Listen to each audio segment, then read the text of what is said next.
लाभ हमको दे आज रहे मेरे हो। पास फेडर आधा नहीं है। परिवार मुलायम सिंह का। आज मेरे पास फेडर नहीं है, इसके लिए मैं किसी को चुप नहीं करा सकता। लेकिन मेरी बात सुन लीजिए एक बार, मैं कल की याद दिला देता हूं आपको। कल दिल्ली दंगों के मामले में ताहिर हुसैन उनको दोषी पाया गया। ठीक है, ताहिर हुसैन आपके कैंडिडेट थे दिल्ली विधानसभा। बिल्कुल थे। आप संविधान को मानते हैं? सुन तो लीजिए, दिल्ली विधानसभा के आपके कैंडिडेट थे। हाँ बिल्कुल थे। जब उनको डिफेंड करने के लिए बुलाया गया जी, तो आपके नुमाइंदे आए नहीं? क्यों नहीं आए जी? आपके नुमाइंदे आए नहीं उनको डिफेंड करने के लिए? जो आरोप आप समाजवादी पार्टी पर लगा रहे वो तो आपने भी किया हुआ है। नहीं, सुनिए मेरी बात। ताहिर हुसैन को आपने आम आदमी पार्टी के खिलाफ करा। आप देखिए, सेशन कोर्ट से उनको सजा हुई है। ठीक है। अच्छा, जब ताहिर हुसैन को हमने चुनाव लड़ाया था, संविधान तब उस वक्त उनको इस बात की इजाजत देता था, ठीक, कि वो चुनाव लड़ सके। तो अगर आप संविधान को नहीं मानते तो अलग बात है। मैं पूछ रहा हूं आपसे, और तब वो कन्विक्टेड। आपको लगता है कि कांग्रेस पार्टी ने वहां पर भूमिका रखेगी कि ताहिर की जगह पे कपिल होता? मैं किसी हत्या की तायद नहीं कर रहा हूं। हाँ। मैं उत्तर प्रदेश में जो हो रहा है फर्जी इनकाउंटर, में उसकी भी तायद में नहीं हूं। चाहे वो तिवारी को मारा जाए, चाहे वो ठाकुर को मारा जाए, चाहे मुसलमान को। हमारे यहाँ न्यायालय है। क्यों है? क्या इसको ताला मार देंगे आप इसको ताला लगा देंगे? अच्छा बताइए, राम मंदिर में खुदा न खास्ता अगर कहीं गलती से कोई अब्दुल होता तो अब तक तो बुलडोजर उसके घर पे होता, लेकिन इत्तेफाक से बुलडोजर सही है क्या? पे बन रहा है। ये जो बोल रहे हैं वो सही है क्या?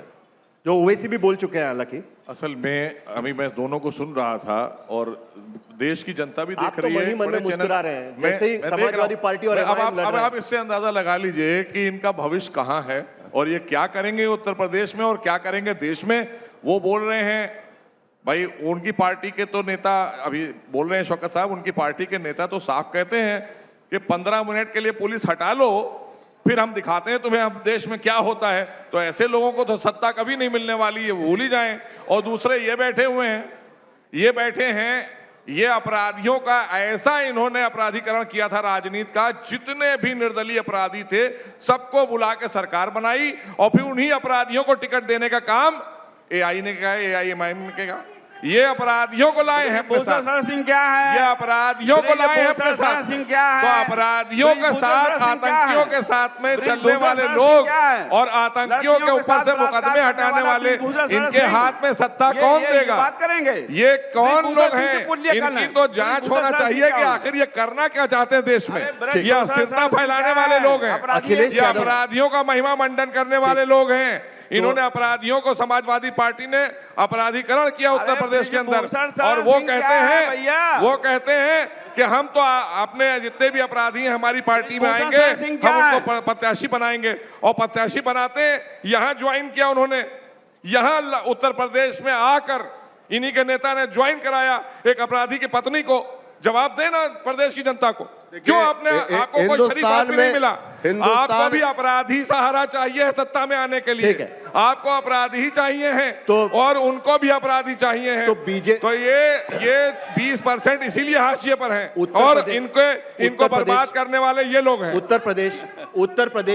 उत्तर प्रदेश में जब चुनाव की तैयारियां शुरू हो जाएगी, तब जब उम्मीदवारों की सूची आएगी तो उसमें पता चलेगा कि किस पार्टी में से कितने अपराधी उस उम्मीदवारों की सूची में दिखाई देते हैं। उसमें सभी पार्टी के नाम बिल्कुल भी। लेकिन डॉक्टर खान को जवाब देना चाह रहे हैं पहले। डॉक्टर, अरे एक मिनट भाई प्लीज, अरे कोई बात नहीं, आप बैठ जाइए, ठीक है, चलिए आगे। मोहसिन साहब कह रहे हैं अपराधियों को। ब्रजभूषण शरण सिंह क्या है बता देंगे? ये ब्रजभूषण शरण सिंह लड़कियों के रेपिस्ट, उनके लड़के को टिकट दिया, एक को MP बनाया, एक को MLA बनाया। ब्रजभूषण शरण सिंह पर कोई कार्रवाई नहीं हुई। क्यों समाजवादी पार्टी पर अपराधीकरण का आरोप लगता है? इनका तो छोड़ दीजिए, वो भी लगा रहे हैं। और अरे आरोप लगाने का हिसाब किताब आ गया ना। पश्चिम बंगाल में क्या करने गए थे ये? जैसे ही वहां पर देखा उन्होंने कि हाँ 12,000 करोड़ रुपया आ गया, 6,000 करोड़ रुपया ले किनारे हो गए। और 2024 में, जब मैंने पहले भी कहा था, अब भी कह रहा हूं कि 2024 में अगर जनता का विश्वास ना होता तो हम बीजेपी को हाफ नहीं कर पाते। बीजेपी को हराने का काम किया अगर तो समाजवादी पार्टी ने किया है, और केंद्र में बैसाखी पे ले जाने का काम अगर किया है तो समाजवादी पार्टी ने किया है। आप यहाँ पर आके हिंदू मुसलमान का झगड़ा करेंगे, मुसलमान को लड़ाएंगे, ये नहीं चलेगा। यहाँ भैया सबके साथ चलेंगे। आपने तो सबके साथ हिंदुओं लेके की चलेंगे। हत्या कराकर पार्टी बनाई और मुसलमानों का दिल जीत लिया। मतलब देश के लोगों की हत्या कराइए, आज- राम सेवकों की आज हत्या कराइए मुसलमानों के और उसके 36 बाद आप MLA हैं। मुसलमानों का दिल 36 जीतिए, MLA हैं तो ऐसी भैया। आपको राजनीति नहीं मोहसिन चलेगी रजा देश 36 में। MLA हैं। ऐसी राजनीति नहीं चलेगी 36 भैया। MLA हैं, 36 ये सब MLA बेकार की 36 बातें MLA खान हैं, साहब, 36 ये नहीं चलेगा। 36 MLA मैं एक बात आपने बताऊं। निहत्तेकार सेवकों की हत्या कराकर ठीक, आपकी ठीक। पार्टी बनाई गई है। ठीक है, ठीक है, ठीक है। मैं एक बात बताऊं, आज स्ट्रैटेजिकली नहीं, एक मिनट प्लीज, नहीं प्लीज, नहीं, कोई भी नहीं होगा, नहीं होगा ये बातचीत नहीं होगी। सभी को सब कुछ पता है। प्लीज बैठिए, बैठ जाओ। एक doctor Khan, madam please, madam ये टेलीविजन डिबेट नहीं है, आपको मौका मिलेगा तब बोल लीजिएगा प्लीज। सॉरी डॉक्टर खान, बड़ा क्या हो रहा है पता है, जैसे ही विधानसभा चुनाव की राजनीति होने लगती है तो एक तरफ तो बीजेपी खींच लेती है आपको कि कृष्ण जन्मभूमि पर क्या करेंगे, संबल पर क्या करेंगे, अयोध्या पर क्या करेंगे। दूसरी तरफ वो आपको खींचने लगते हैं कि सच्चर कमेटी के रिपोर्ट पर क्या करेंगे या बाकी सारे मुद्दों पर कितने मुसलमानों को टिकट देंगे। आपकी राह बड़ी मुश्किल है। आपकी राह बड़ी मुश्किल है, नहीं लगता आपको?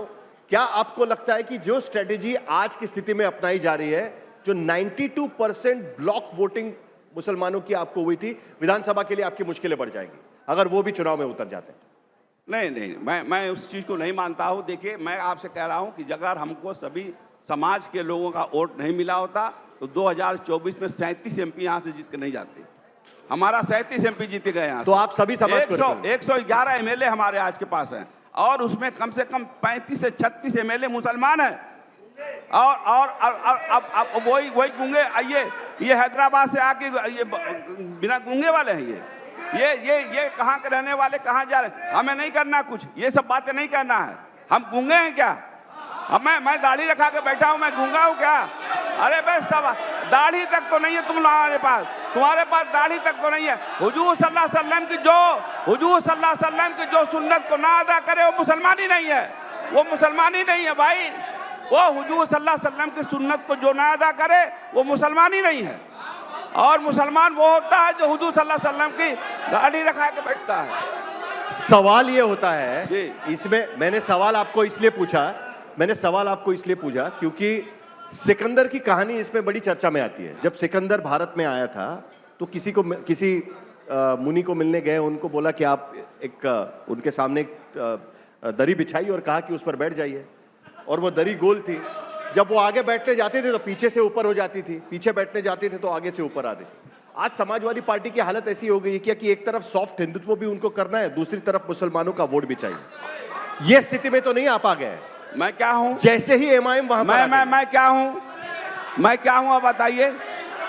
अरे भाई बताइए ना। मैं डॉक्टर MH खान, दाढ़ी वाला मुसलमान, आज समाजवादी पार्टी में राष्ट्रीय प्रवक्ता है। तो मुसलमानों को हिस्सा नहीं मिला क्या? ये चिल्लाने वाले चिल्लर हैं।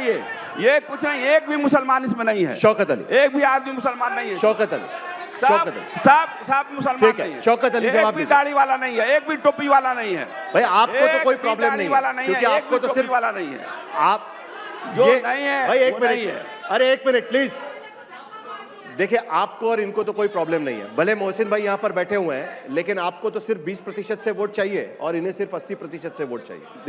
देखिए मैं आपको बता दूं, यही बात है ना। देखिए मैं आपको बता दूं, और इसीलिए तो खींचातानी है। 20 आप लेके जाएंगे, 80 ये ले जाएंगे, बाकी लोग छोड़ दें। देखिए मैं आपको बता दूं, यही बात है ना। समाजवादी पार्टी की हुकूमत में मुजफ्फरनगर का दंगा हुआ। मेरे सवाल का तो जवाब दीजिए, उस पर जाएंगे हम लोग। मैंने क्या पूछा आपको? आपको सिर्फ 20% से वोट चाहिए, इनको सिर्फ 80% से वोट चाहिए। क्या यही बात है? ऐसा नहीं है। हमारी पार्टी में बहुत सारे हिंदू हैं। ऐसा नहीं है कि हमारी पार्टी में हिंदू नहीं है। और हमने 2022 के इलेक्शन में 19 गैर मुस्लिमों को हमने टिकट भी दिया था। ऐसा नहीं है।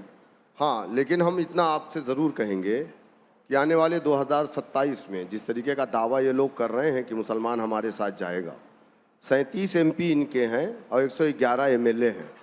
मुसलमानों के ऊपर जब जुल्म, ज़्यादती, अन्याय, अत्याचार होता है, जब इनके नेताओं से कहो तो कहते हैं कि हमारी सरकार नहीं है, हमारी सत्ता नहीं है। 33 साल से मटेरा विधानसभा में समाजवादी, जब वो चरदा थी, 2012 में मटेरा बनी। 33 साल से वहां का जो विधायक है समाजवादी पार्टी का है। और आपको सुनकर बड़ा आश्चर्य होगा, अफसोस होगा कि एक महिला डिग्री कॉलेज मटेरा विधानसभा में नहीं है, एक मेडिकल कॉलेज नहीं है, एक अस्पताल नहीं है। कुछ रोड ऐसे हैं मटेरा विधानसभा में, जैसे खास करके मैं नाम लेकर के बता रहा हूं, बुलबुल नवाज रोड। अगर आप वहां जाएंगे तो रास्ते नहीं है। वो घर के बच्चे कह रहे हैं कि हम स्कूल नहीं जाएंगे, सड़कें है ही नहीं है, साइकिल घर में रख दिए, बोले अब हम स्कूल ही नहीं जाएंगे। तो 33 सालों में मैं सिर्फ एक विधानसभा, अभी इन्होंने कहा कि मुसलमान विधायक, हमको मुसलमान विधायक नहीं चाहिए, हमको मुसलमानों पे बात करने वाला विधायक चाहिए। ये दोनों में फर्क है। क्या फर्क है? ये दोनों में बहुत फर्क है। क्या फर्क है? देखिए, हमें और गूंगे और बहरे की जरूरत नहीं है। मोहसिन भाई संभल की ईदगाह पे नहीं बोल पाएंगे, हमको मालूम है। मोहसिन भाई भी मुसलमान है, हमको मालूम है, क्योंकि पार्टी से बंधे हुए हैं। नहीं बोल पाएंगे आप? नहीं बोल पाएंगे। संभल पे नहीं बोल संभल पाएंगे। की मस्जिद तोड़ी जाएगी, सब नहीं पर बोल बोलेंगे, पाएंगे। पूरे देश पर बोलेंगे, ये कहीं नहीं बोल पाएंगे। नहीं बोल पाएंगे। हम तो पूरे नहीं देश बोल पर पाएंगे। बोलते हैं, देश के हित में बोलते हैं। ये कहाँ मोहसिन बोल भाई- पाएंगे? इनके मोहसिन पास भाई- कुछ नहीं बोलने के लिए। इनके पास एक ले दे के मोहसिन- संभल ले आएंगे, और उसके बाद मोहसिन भाई- मुसलमान ले मोहसिन भाई- आएंगे। सबकी जब- इनकी जब इनकी भी- राजनीति जो है वो जब खाली भी संभल पर बोल पाएंगे आप? सुनिए, इनकी सुनिए। राजनीति अयोध्या से शुरू हुई, उनकी संभल पे खत्म हो जाएगी। हम देश देखिए- हित में काम कर रहे हैं, साहिल भाई, हम देश के लिए काम करने वाले लोग हैं। हमारे लिए पूरब से पश्चिम, उत्तर से दक्षिण, हम सबके लिए काम करते हैं। हम 15% हटाने की बात नहीं करते हैं, हम 15% को जोड़ने की बात करते हैं। ये 15% पे राजनीति करने की बात करते हैं। अरे ये मोहसिन भाई 15% पे बंटवारा मोहसिन भाई- करेंगे। ठीक है, ठीक है भाई, प्लीज। ये 15% पे बंटवारा करेंगे। बिठाया हुआ है। आप एक काम करिए, शौकत भाई की जगह आपके बैठ जाइए, आप बैठ जाइए यहाँ पर। नहीं, आप उधर आके बैठ जाइए ना, उनको क्यों बिठाया हुआ है? मोहसिन भाई ये हमको चाहते हैं कि शौकत साहब जो है उनको सोचना चाहिए। अच्छे नेता हैं, बहुत अच्छे नेता हैं। खान साहब भी बहुत अच्छी विचारधारा के व्यक्ति हैं, लेकिन दोनों पार्टियां गलत चुन चुके हैं। इनको हम स्वागत करते हैं कि आए और विचार करें, ये भी भारतीय सोच में आ जाएं, ये उस सोच से बाहर निकल आए जो अपराधीकरण की सोच है। इसका मतलब क्या हो गया कि एमआईएम, एक मिनट, इसका मतलब क्या हुआ कि एमआईएम या समाजवादी पार्टी भारतीय सोच के लोग नहीं? नहीं, बिल्कुल नहीं है। कैसे नहीं? मैं देखिए ना, मैं कह तो रहा हूं कि गुमराह करना, अपराधीकरण, आतंकवादियों को छुड़ाने के लिए बात कहना कि सत्ता में आएंगे तो हम ऐसा कर देंगे। वहां पे ये असदुद्दीन ओवैसी साहब, वो अकबरुद्दीन ओवैसी कहते हैं कि 15% लोग हम हैं, आप पुलिस हटा लो, 15 मिनट में हम सफाया कर देंगे। तो भाई इतने खतरनाक लोग हैं, इनको लेकर ये बेचारे हमारे अल्पसंख्यक के जो मुस्लिम समाज के लोग हैं, ये क्यों इनके पीछे पीछे घूम रहे हैं? इनकी विचारधारा ठीक नहीं है, इनकी देशहित की विचारधारा नहीं है। ये बार बार मैं कह रहा हूं, और अब क्यों कहना पड़ा राष्ट्रीय अध्यक्ष को इनके समाजवादी पार्टी के कि समाजवादी ही सनातन है? हम तो बार बार कह रहे हैं कि यहां सनातन की विचारधारा है। ये वो देश है जहां पर राम के देश में मोहम्मद का सम्मान होता है, ये समझना पड़ेगा आपको। ये राम का देश नहीं है, ये बाबा साहेब भीमराव अंबेडकर का भी संविधान से चलने वाला देश है।